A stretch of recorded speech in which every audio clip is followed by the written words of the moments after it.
welcome back to my channel. So today's video is going to be a new mum Q&A. I've been meaning to film this for about 2 months now. Ages and ages ago, I put up a post on Instagram and I said to you guys, if you have any questions, let me know.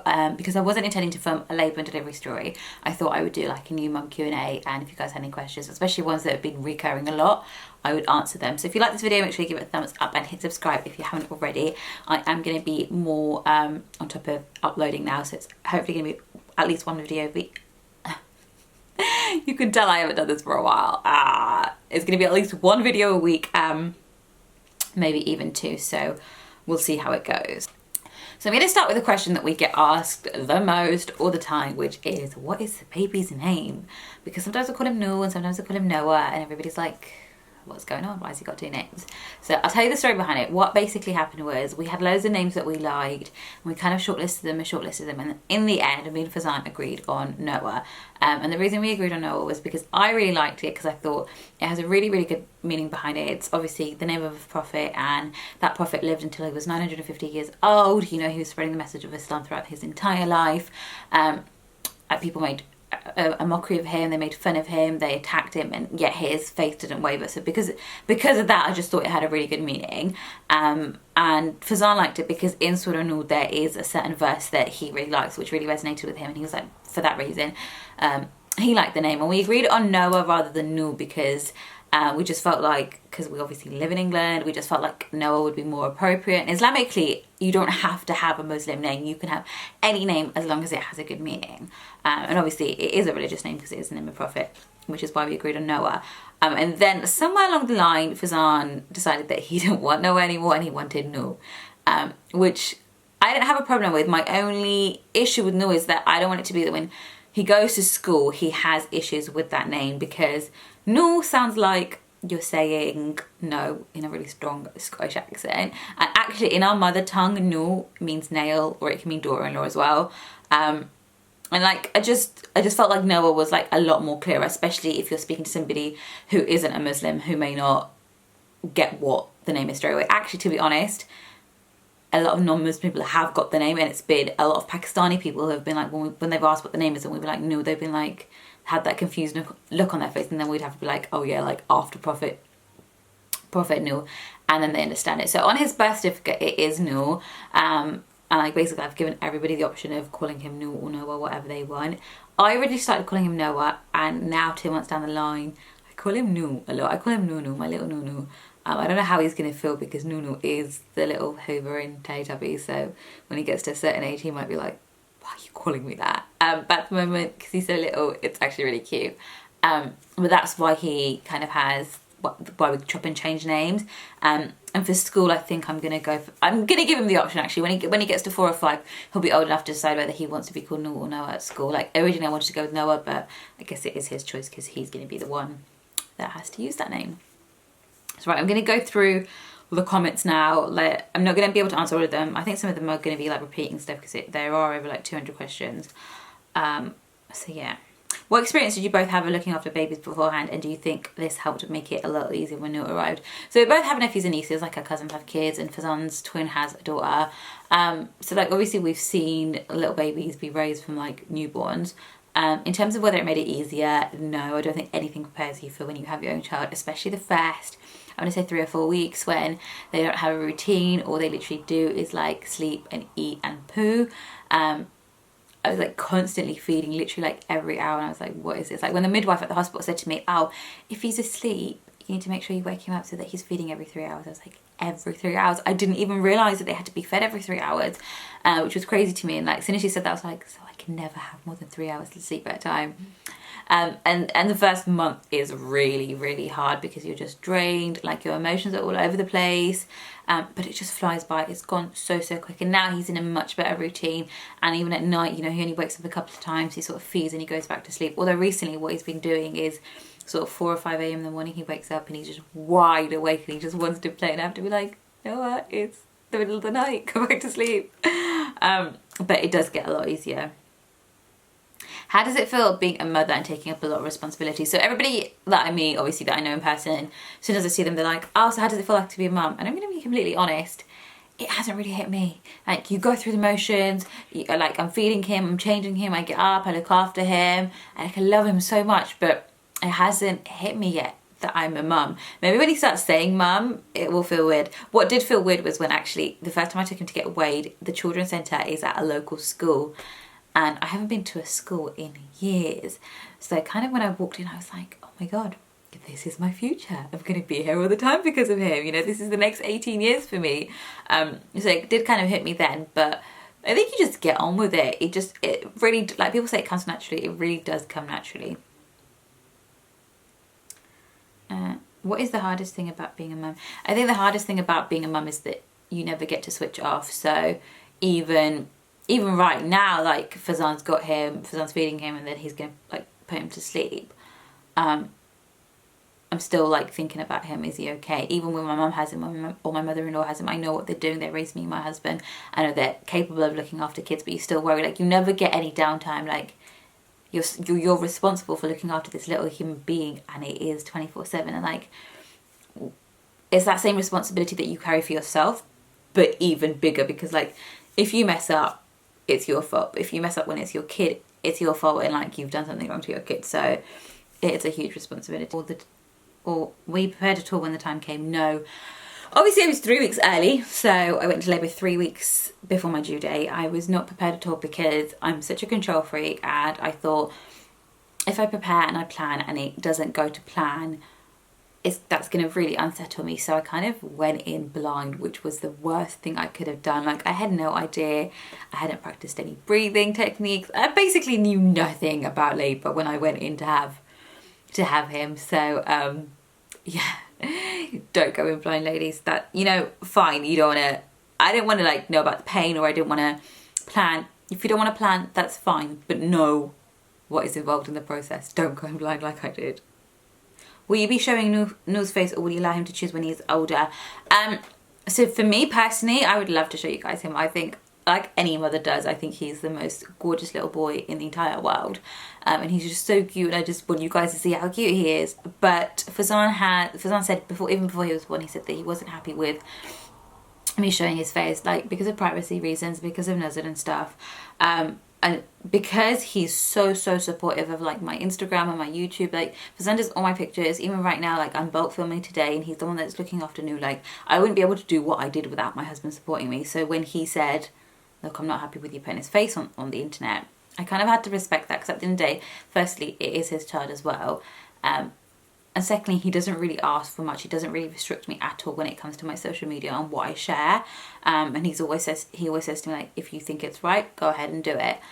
So when he said he's not happy with it, I kind of said, I'm going to compromise. Like, it's only right for me to compromise. Like, if it was the other way around, I would be so hurt if I asked him for something like that and he said no, especially when he does as much for me as he does.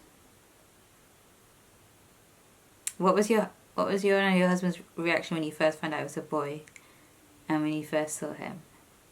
When I first saw him, it was just like, ooh, I was on gas and air. It was just, the whole birth experience was surreal. But when we found out it was a boy, it was so funny, because we were in the scan, and obviously the midwife said it was a boy, and Fazan started humming the tune to something. I can't even remember what it was. Like, he was so excited. He was so happy. I was like, all right, chill out.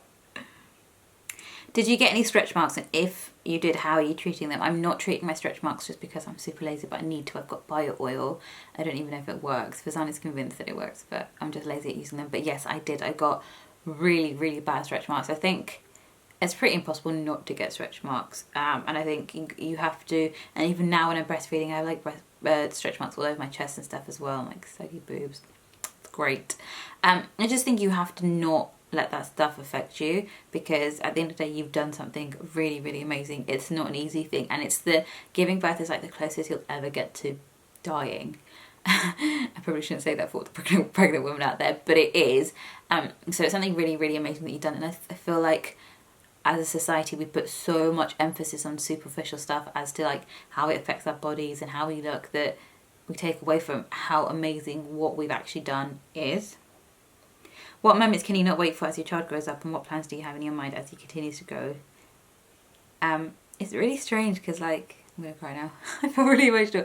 It's really strange how you imagine them when they grow up, and what you want for them and what you wish for them.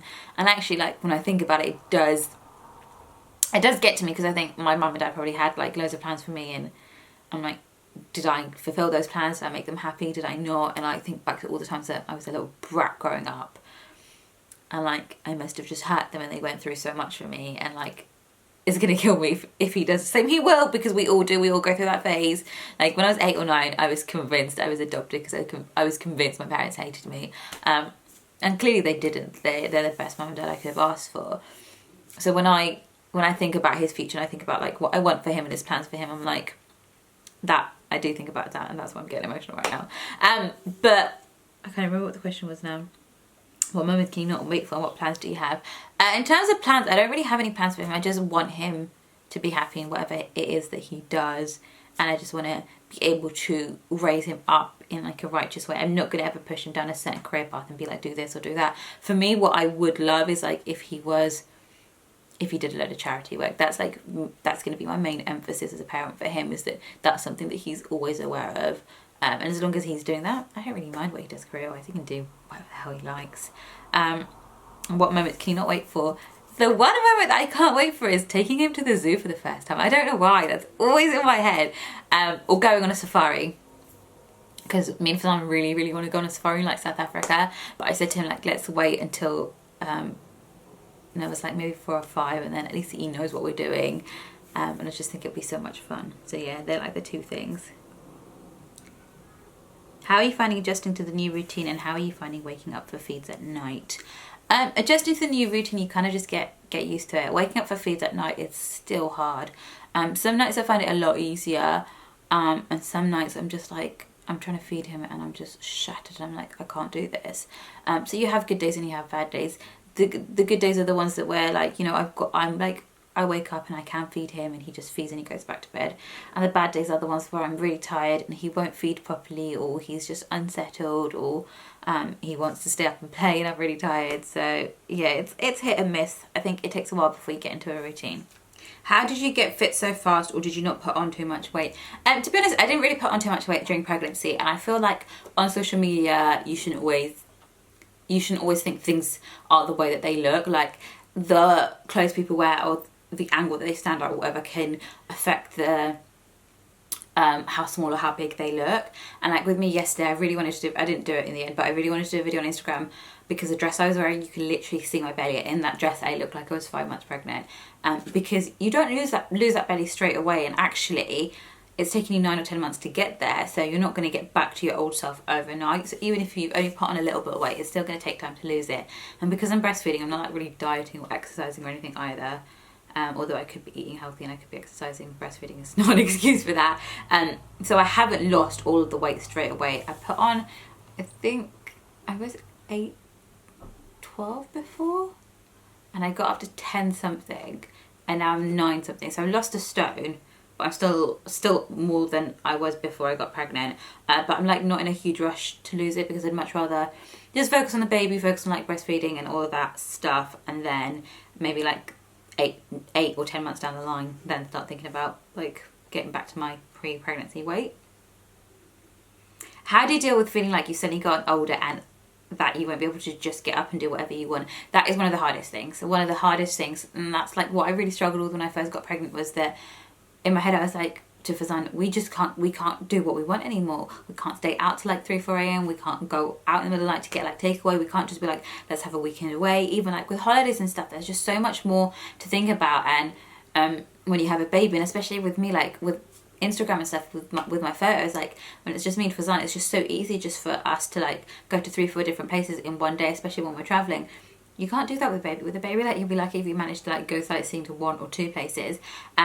So it was difficult at first getting my head around that and getting and accepting the fact that everything was going to change. But I think you have to see it that everything's going to change in a good way, and you get to share all of these new experiences with a little human being that you've created. And I think I kind of used my 9 or 10 months of pregnancy to get my head around that, so that when he came, I was excited for him to be here. And the best thing is getting to know him. Like I feel like he's got his own little personality already, even though he's 2 months old. And just little things he does that like are his quirks. And even like at night when he's in his Moses basket and I'm asleep, I was saying to Fazan, like when I close my eyes I can still picture him, because I just like have him on me so much. Obviously like he is a part of me, so it is hard getting accepting the fact that everything is going to change, but then like you've got something really, really amazing and rewarding in return. So it kind of balances it out. Did you get constant anxiety during pregnancy and after about if you're harming your baby, whether it be through diet or sleep positions, etc.? To be honest, I didn't, because I feel like we live in the type of society where anything and everything can be harmful. You know, at the moment we're going through the phase of, well, I'm not, but like Fazan's going through the phase of saying that he doesn't want to get Noah vaccinated because he's been told by a lot of people that the vaccines that are given cause more problems in the long run because they're made by these large organisations and pharmaceutical companies who then make money out of giving us medications, and that's like a whole conspiracy theory behind it. And actually there's a lot of research and a lot of people opt for not having vaccinations. My thinking is that I got them, Fazan got them, we both of us, alhamdulillah, turned out fine, and at the end of the day whatever's written for you is gonna happen. So I'm like, let's get him vaccinated, and Fazan's sort of like, well actually I don't know if I feel comfortable about that. So there's always going to be something that you think, is this going to harm my baby, or is this not going to harm my, is this good for my baby, or is this bad for my baby? And we live in the type of society where you're kind of made to feel that everything you do is harmful. You know, and there are so many different approaches to motherhood. Everybody has a different way of doing things. You know, some women are like, I'm not going to breastfeed at all, and some women are like, oh, you should only breastfeed. You know, and there's like there's so many different approaches, and I think you just have to do what you feel is best for you, and don't worry about whether you're harming your baby. Like, women have been raising kids for hundreds of thousands of years. Like, you're gonna be fine. Do you want more kids? If you'd asked me that as soon as he was born, I would have been like, no. As soon as he was born, I was like to Fazan, we're adopted, we're not having any more. And then even a few days later, I was like, oh, like maybe one more, maybe in like 10 years time.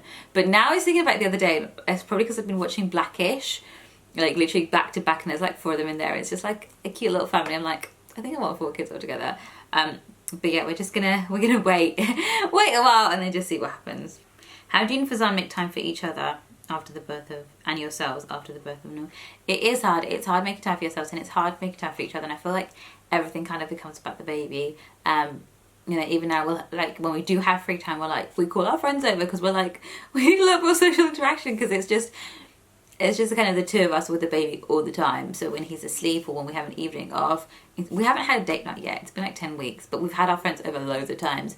And I just feel like after you have a baby, it's the most important time for a husband and wife to be friends. Like right now, like right after Noah was born, I needed a best friend. I didn't need him to be in his husband role. I needed him to be in his like best friend role, like support me and be there for me. And be understanding, and I feel like that's where the friendship element in the relationship comes in. So it's really important that you understand each other on a friendship level, and understand the fact that relationship that you have prior to having a child, or especially prior to having a newborn child, is going to change a little bit.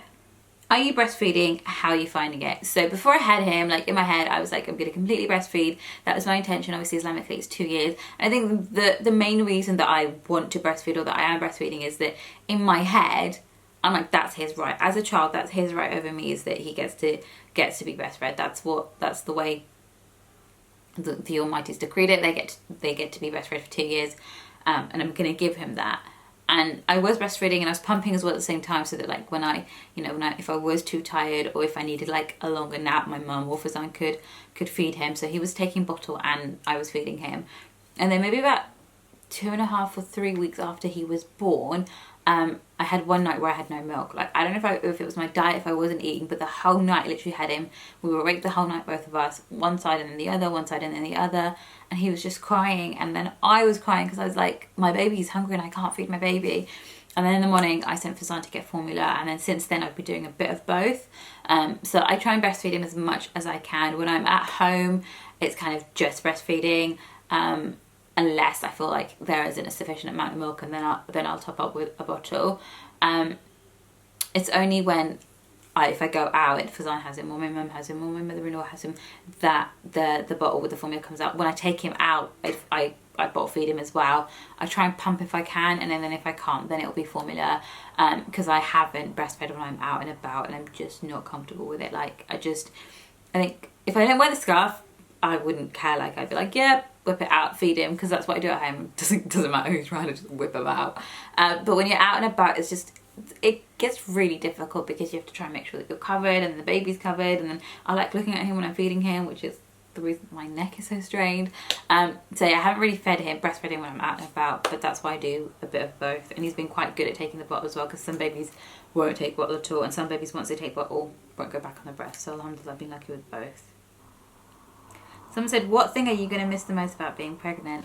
I didn't think I would at first, but I really, really miss being pregnant. And the thing that I miss about being pregnant, especially now when I look at him and he's just so cute and gorgeous and I just love him, is that when I was pregnant, it was just me and him. Like, every little thing that he did, I could feel it. And like, I don't know, I kind of got to be a little bit selfish and have him to myself. And like, now everybody picks him up, and I don't know, I kind of miss that bond. I miss, like, especially when I have a date, like if I leave him home because I need to go to London for something, I miss him so much. And I was like, when I was pregnant, I could just take him everywhere with me. It was just so convenient.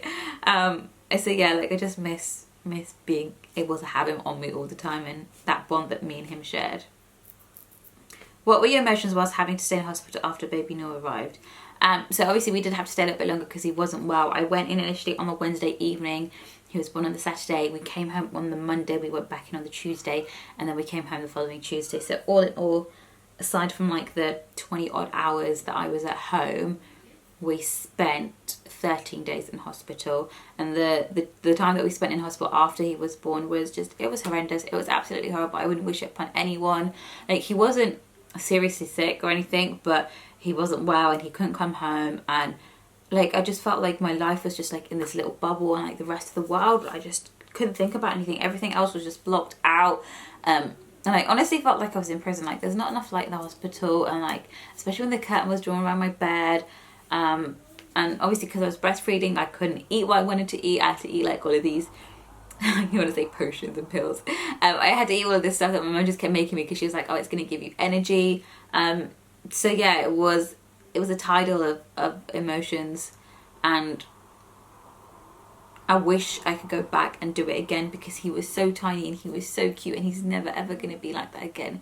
He was just so small, and I wish I'd embraced it, and I wish I'd enjoyed it, but I was just so worried about him and about getting better and about coming home that I didn't make the most of him being a little baby. So yeah, I kind of do wish that we could do the first like week or so again, because he was just so tiny. He was so cute. But yeah, that's it. I tried to answer like as many different questions as I could. I really hope you guys enjoyed this video, and if you did, make sure you give it a thumbs up, and I shall see you all soon, inshallah.